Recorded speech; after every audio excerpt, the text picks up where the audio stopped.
సరస్వతీ నమస్తుభ్యం వరదే కామరూపిణి విద్యారంభం కరిష్యామి సిద్ధిర్భవతు ఏ సదా అని సరస్వతీదేవిని స్తుతిస్తూ విద్యాభ్యాసం చేస్తే సకల విద్యలు ప్రాప్తిస్తాయని ప్రతీతి. నేటి భక్తి సమాచారంలో కర్ణాటకలో కొలువుతీరిన శ్రీ చింతామణి సరస్వతి అమ్మవారి ఆలయం దర్శిద్దాం.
కర్ణాటక రాష్ట్రం చిక్మగ్లూరు జిల్లాలో ఈ ఆలయం నెలకొని ఉన్నది.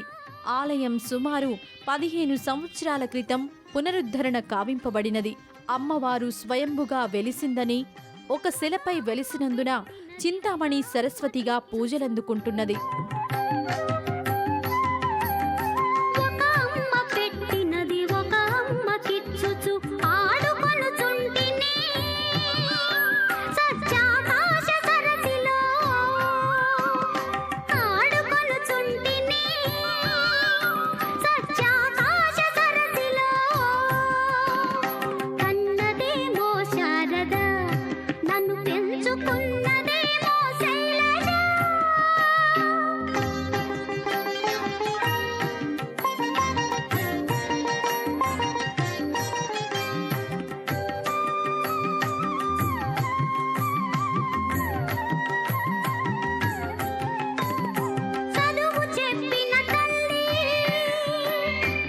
గర్భాలయంలో సరస్వతి అమ్మవారి పెద్ద విగ్రహం దర్శనమిస్తుంది.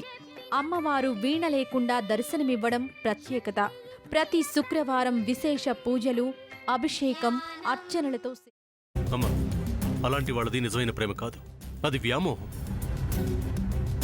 ఎగ్జాక్ట్లీ చిన్నత్త, నిజంగా ప్రేమించుకున్న వాళ్ళు అలా చేయరు.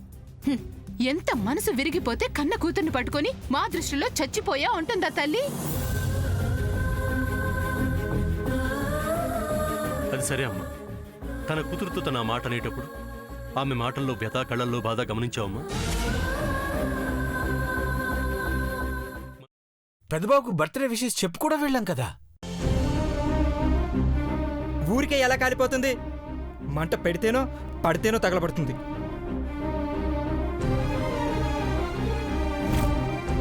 కరెక్ట్ చిన్నబాబు, నీకొచ్చినట్టే నాకు డౌట్ వచ్చింది. పార్వతే షర్టును తగలబెట్టిందనుకుంటా.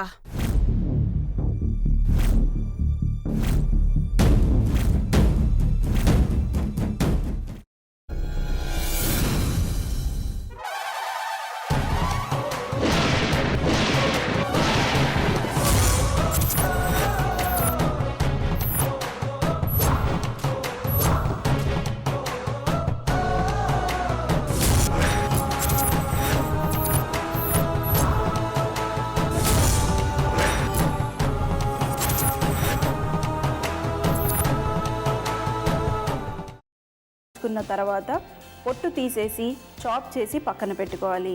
ఒక ప్యాన్లో కొద్దిగా నూనె వేడి చేసి అందులో ఆవాలు, మినప్పప్పు, శనగపప్పు, కరివేపాకు, సన్నగా తరిగి పెట్టుకున్న ఉల్లిపాయలు వేసుకుని 1 నిమిషం పాటు వేయించుకోవాలి. ఆ తర్వాత కాల్చి కట్ చేసి పెట్టుకున్న వంకాయని కూడా అందులో వేసుకుని బాగా మిక్స్ చేసి బౌల్లోకి ట్రాన్స్ఫర్ చేసుకుని అందులో తగినంత చిక్కటి పెరుగు లేదా పల్చటి పెరుగు వేసుకుని మిక్స్ చేసి అన్నంతో కానివ్వండి, చపాతీతో కానివ్వండి సర్వ్ చేసినా చాలా బాగుంటుంది.